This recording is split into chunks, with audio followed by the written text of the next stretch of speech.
We're going to start this puppy up. Clear, prop.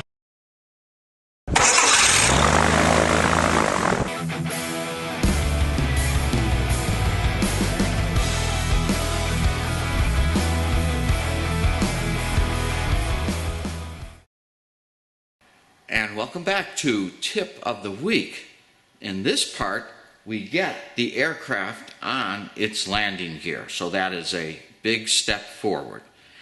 Makes it start to look like an aircraft. So we're going to do some interesting construction in this part. Let's get started.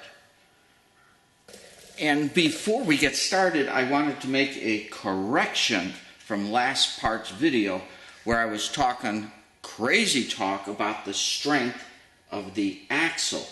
I said something to the effect that we have a hollow axle, and then of course we sleeved it with another hollow axle, and that made it even stronger by having a sleeve inside of another sleeve, and that is wrong. What is correct, or the only part of any of that that is correct, is that a hollow shaft is stiffer than a solid shaft of the same weight.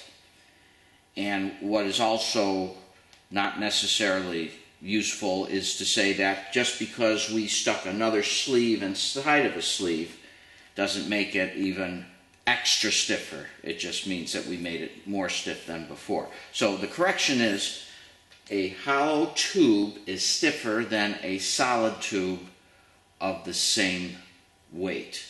And that is all that is true. So our axle is still nice and strong, but that other stuff I said last time is not true. Let's get back to building. Here are the components we're going to use as we rig up the cross bracing with a cable. This is our 3/32 cable. I've chosen galvanized.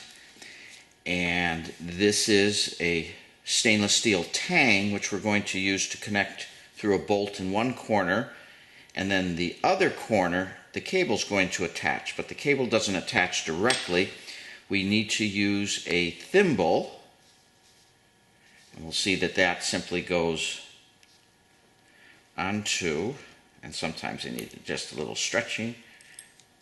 The thimble takes care of abrasion with the cable going around it, and then the sleeve.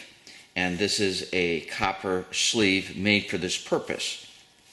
It gets crimped or swaged onto the cable, and we'll show exactly how that works. Sometimes I call this a ferrule, but the proper name is a sleeve. So let's go forth and assemble these for our cross bracing. We want to connect the cable from each corner to each corner. So one rope, wire rope, will go from there to there, and one will go from here to the other end.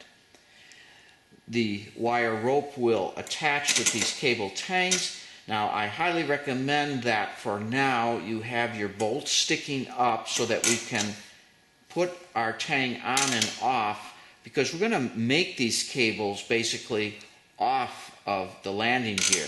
Of course, we need the stud sticking up so that we can get a precise measurement, but this way we don't have to try and swage the cable in place, which makes it a bit more difficult. We like to keep things easy.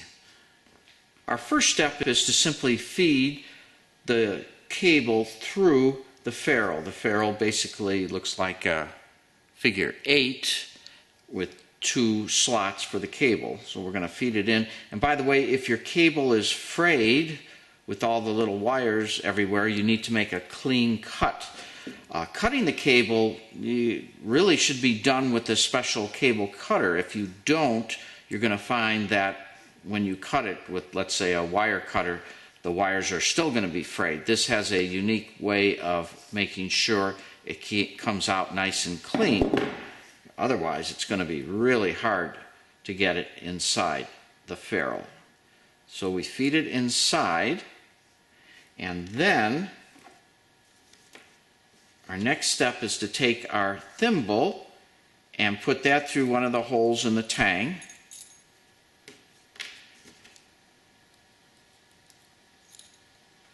And then we can feed our wire through the hole. And then we grab our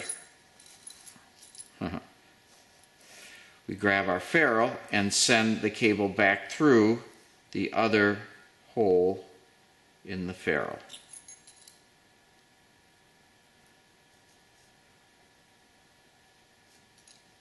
And it goes through like that. And so what happens is we're going to pull this tight, and we want the wire cable to go into the groove of the thimble. It'd be nice to have another set of hands, though it is not needed. If you do these all day long, you become very proficient at them. And so it looks like that. So the ferrule is the part that's going to get squeezed. Now, you notice I could really use another hand, so what we're going to do is go over to the vise, and that's why we don't really want this attached while we do this, because it'd be really difficult working down in place. But we can use our vise to hold this in place, because basically we need this held in place something like this, and then squeeze the ferrule. So let's go get our vise. Okay, here's my technique.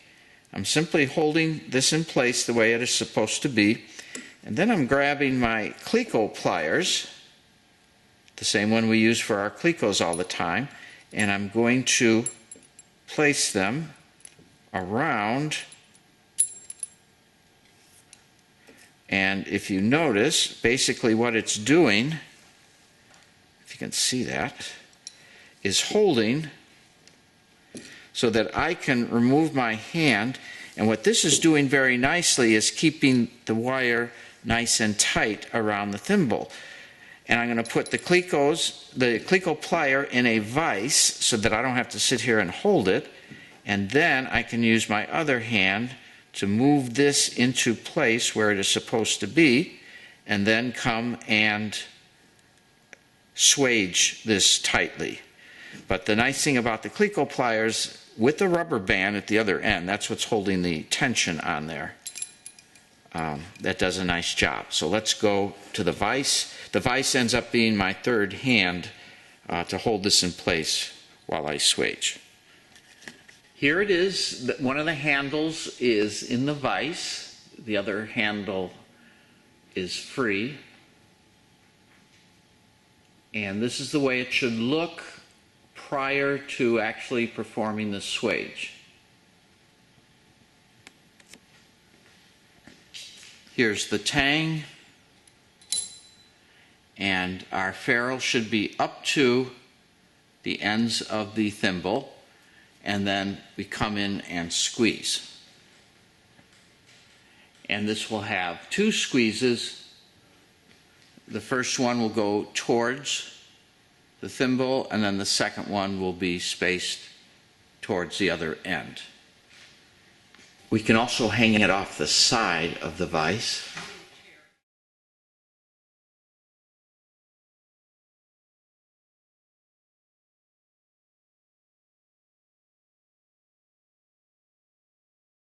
I still use both of these tools for swaging. Obviously, this is less expensive and allows you to get into tight places because of its small size. And this one, of course, is fast. Just a couple of squeezes, you're done. Though it makes it a little harder to handle.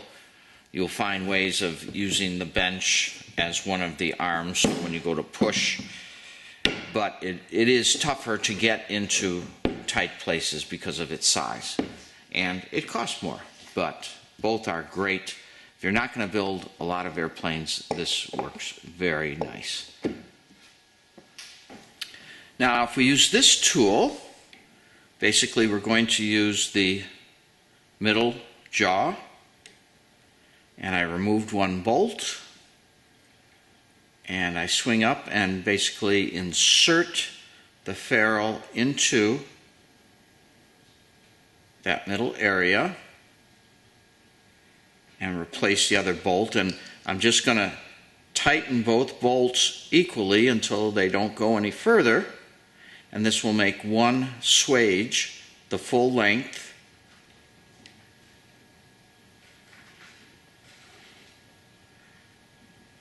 And it's certainly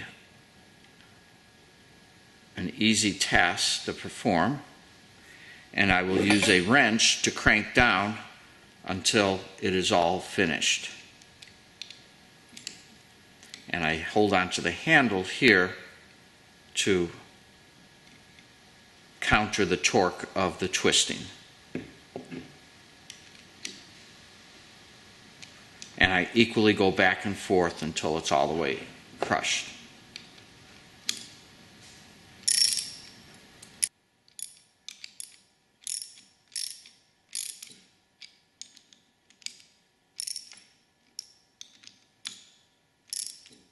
And once you have it partial of the way, you can then take it out. It's just easier to maneuver. And then at one point, the bolts will bottom out, and you won't be able to get them to move any further. They'll literally stop, which I've just about hit that point.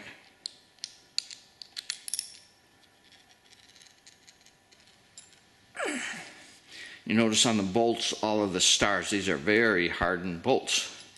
And then the jaws have come all the way together. So now we take it apart and take a look at what we have. And that's what we got. Notice if I had this a little more centered, I'd have a slightly bigger flange. But the idea is you want a tiny flange on both sides. And that will produce a very nice swage there. Now I'm going to go cut this about right here. You don't want to cut it even, and the reason you don't want to do that is if you cut it even, the ends of all of these fine wires would eventually gnaw or cut into your other cable. So by keeping it out a little bit, you have that gap. And it also provides you a way to see if there's been any movement by marking how far out it is. But that takes care of one end using the smaller tool to do that. I did not mean to leave off, but we must, every time we make a swage, we got to ask ourselves, is it really going to hold? And of course, if we make it properly, it will hold. And one way to check is this is a go, no-go gauge. And it's really just a bunch of 3 slots for 3 different size cables. Our 3/32 is in the middle. And that slot is used to test whether you have squeezed the ferrule adequately. And if you can do this, get it in there, and you should also be able to rotate it, you have squeezed it enough. If it won't fit in there, without really jamming it on hard, it needs to be squeezed further. But that means that this material is embedded into the pores of that cable to such a degree that it's not going to slip. You can get these gauges at all fine stores that sell aircraft tools. And as we previously mentioned, we need to cut the tail off to about this length. You can go a little bit shorter, not too much, but you definitely don't want it cut off even with the end of the ferrule. That would be a no-no because it would cut into the other cable over time. If you don't have the proper cutters, an alternative is to use a rotary abrasive disc like this, and this makes a very clean cut in a cable. It's also good for removing or undoing the cable from mistakes you've made, or if you want to try again, you can just cut the cable right off.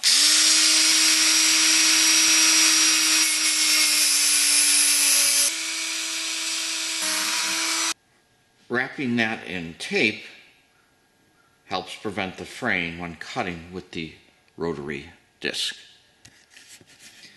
Now we're at the opposite corner. I've set up the tang. Notice that I left this loose so that I can remove this in a moment, but I have it in place. I've strung the cable from the side that we just finished, and I have set up, just like we did before, the next connection here. Now our goal is to get this taut. The whole purpose, of course, of this cable is to transfer loads when you're landing, and pressure, that hard landing you have, starts bending things, and we want this cable to be taut at its rest position. So the key is to make it taut by pulling on the loose end. It doesn't have to be hard tight or anything like that. It just has to be taut, not floppy loose.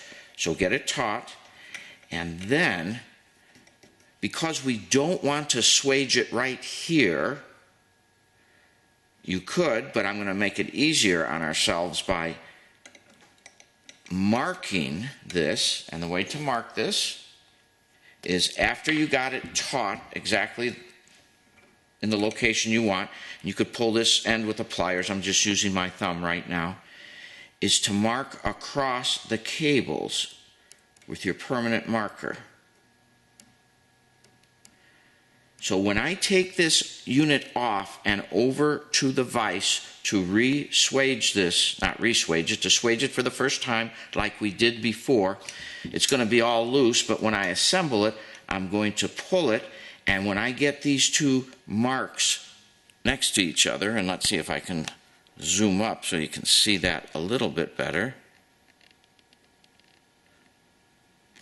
And you mark it the way you want, but the idea is when you're at the vise, you will pull it together and bring these marks together. You can even pull it a little harder or past if you want it even a little bit tighter. Don't go crazy though. Again, you just want it taut. So I'll take this all apart now. It doesn't matter, right? Those two marks are on there and will remain on there so that when I put it back together, I can bring this, because that defines the length while swaging. And so I'm going to take this off and go over to the vise and swage this. Now you know why we leave these loose, so that we can put these on and off until we're done.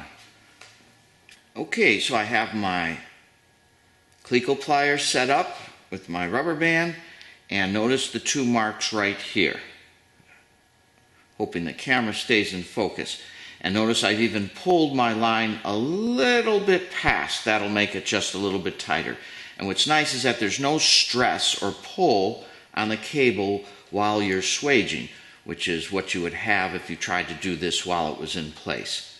So I've matched up my marks, maybe gone just a tick further, and I'm going to carefully then swage the cable just like we did before. I won't make you watch that.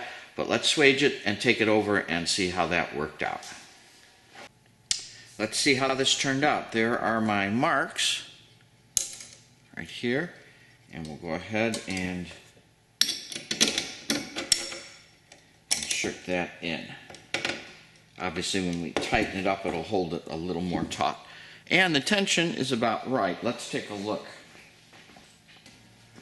While at first glance it may seem not as taut as we want, do note that when I pull from this corner to this corner, where we're going to have our next brace, and I don't have to push very hard, you will see that as I pull and push, that really makes a difference in the tautness here. So when I put on the next wire, I'm definitely going to make that nice and taut also, and that will take the slack out, because there's definitely flex and movement at the joints, and by the time you put your second one on, you can get this even more firmer than this. Again, you don't want to go drum tight or anything like that, but you definitely don't want any excess in there. So here's the first crimp or swage, and then the next one, of course, will be up at the top. These get 2 crimps.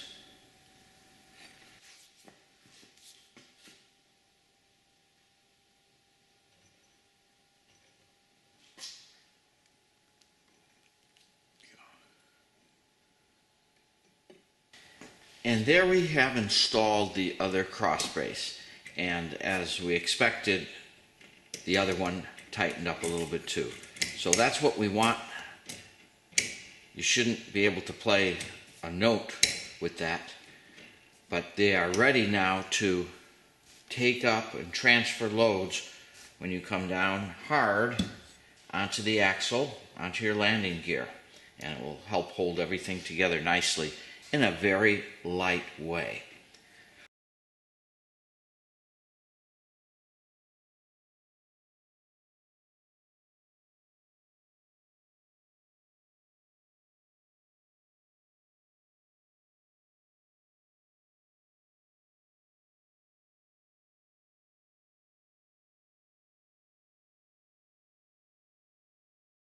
And here's our assembly finished. You're looking at the back side.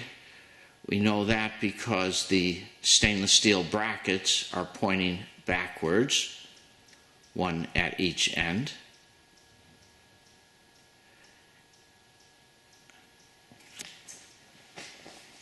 And then if I turn it around,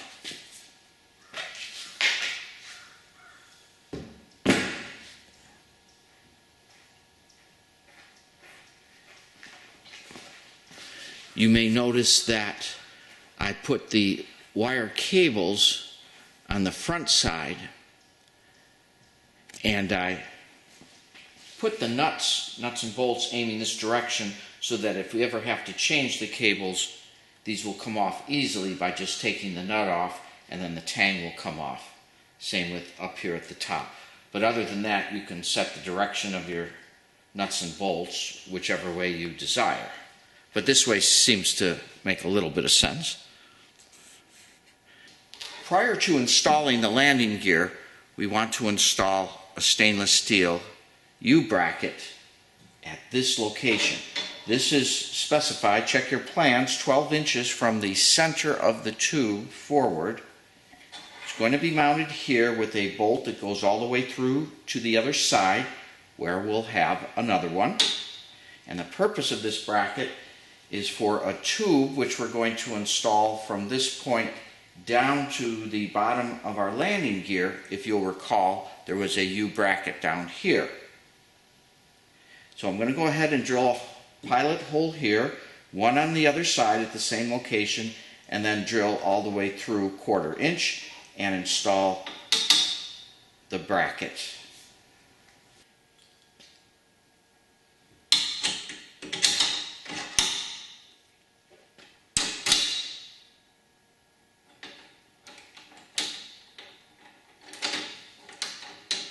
We're going to leave this loose because we're going to need to adjust it when we install the tube.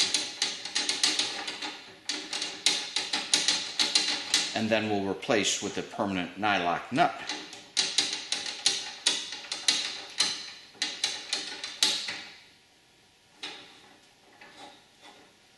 Now we can install the landing gear at our location.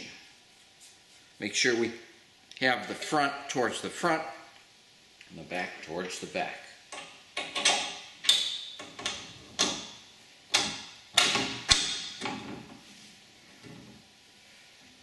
And I will secure with a temporary nut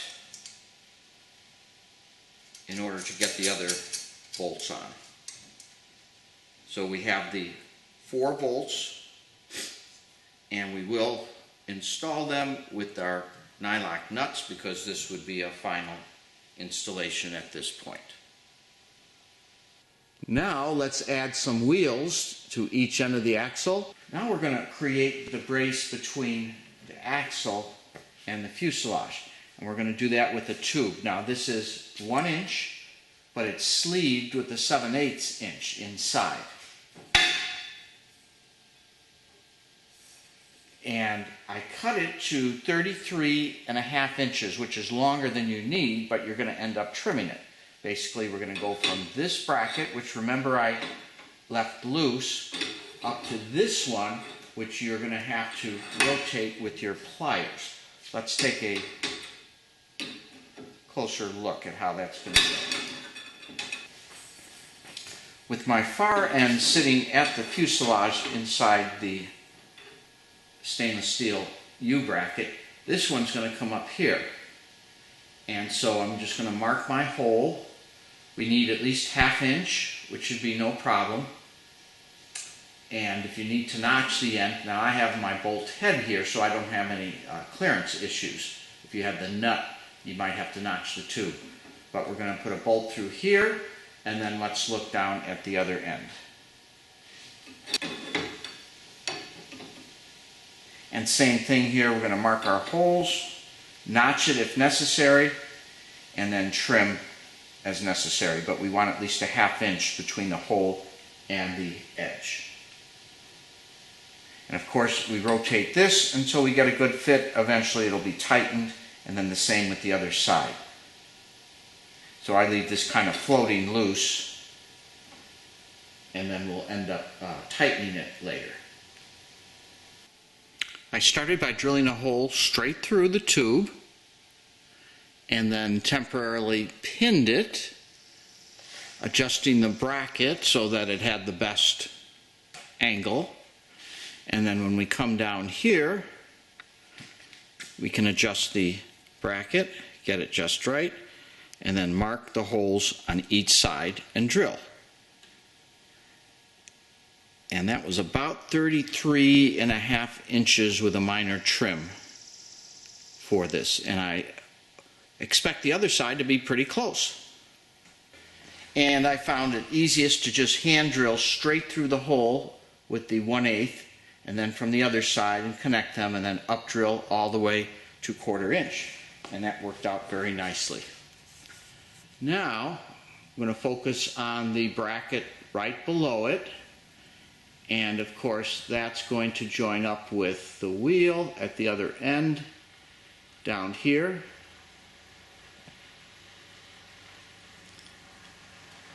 And we're just going to duplicate our efforts. Of course, we have to rotate that U-bracket. And here we have it completed. In most cases, we want the bolts to face down towards the ground. The idea being that if a nut falls off, the bolt remains in place. It's kind of an airplane thing.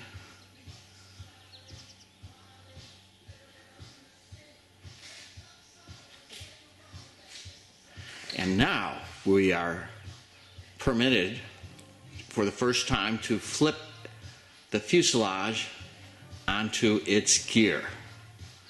No tail wheel, but there's always another day.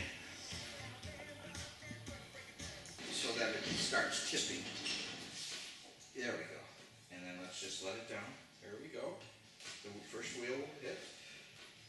We'll rotate it. I'm going to move the wheel in a little bit here. There we go. All right, and then down. Boom, and you're in down. There you go. That's it. You sit here and you pedal. I better turn this off. Yeah.